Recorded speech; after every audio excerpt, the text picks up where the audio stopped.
ఏం జరిగిందంటే వీళ్ళు బంధకాలలో సైతము దేవుణ్ణి ఏం చేస్తున్నారు తెలుసా? శ్రమలే మా అతిశయం, శ్రమలే మా ఆనందం, శ్రమల యందే ఉత్సాహం, విశ్వాసమే మా బలం. అర్థమైందా? అప్పుడు నెక్స్ట్ వచ్చే చరణం ఏంటి?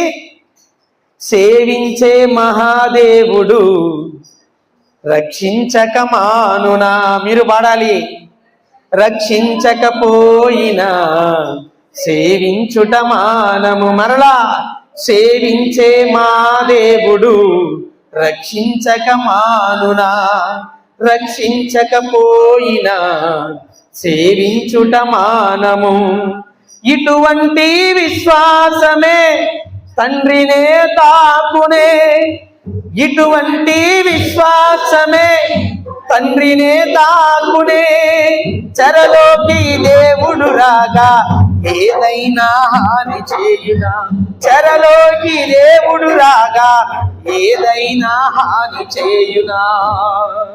శ్రమలే నా అతిశయం, శ్రమలోనే ఆనందం, శ్రమల యందే ఉత్సాహం, విశ్వాసమే నా బలం, విశ్వాసమే నా బలం. హల్లెలూయా. ప్రియులారా, గమనించండి, చెరలో ఉన్నటువంటి వారిని అనేకుల్ని విడిపించటానికి తన దాసుని దేవుడు ఏం చేశాడు? చెరలోనికి పంపించాడండి. పంపిస్తే వీళ్ళు ఏం చేశారు తెలుసా? అక్కడ కూడా దేవునికి ప్రార్థన చేసి స్తుతించి ఆయనను ఆరాధించారు. అప్పుడు ఏం జరిగిందో తెలుసా?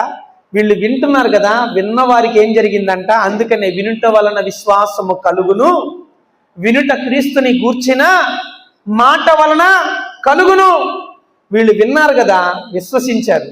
అర్థమైందా? ఏం జరిగింది అప్పుడు? ఏం జరిగిందండి చెప్పండి.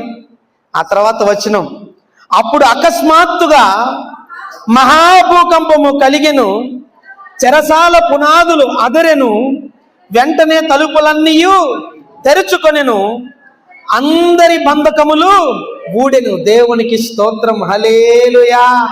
ఈరోజు నీకున్న బంధకాలే కాదు, నీకున్న అప్పుల బాధలే కాదు, నీకున్న అనారోగ్య పరిస్థితే కాదు, నువ్వు చెరలో బంధించబడి నీ అప్పుల బాధల్లో కూరుకుపోయి అనారోగ్య పరిస్థితుల్లో మరణ ఛాయలలో ఉన్నప్పటికీ కూడా నువ్వు దేవుణ్ణి ప్రార్థించగలిగితే, దేవుణ్ణి నువ్వు స్తుతించి ఆరాధించగలిగితే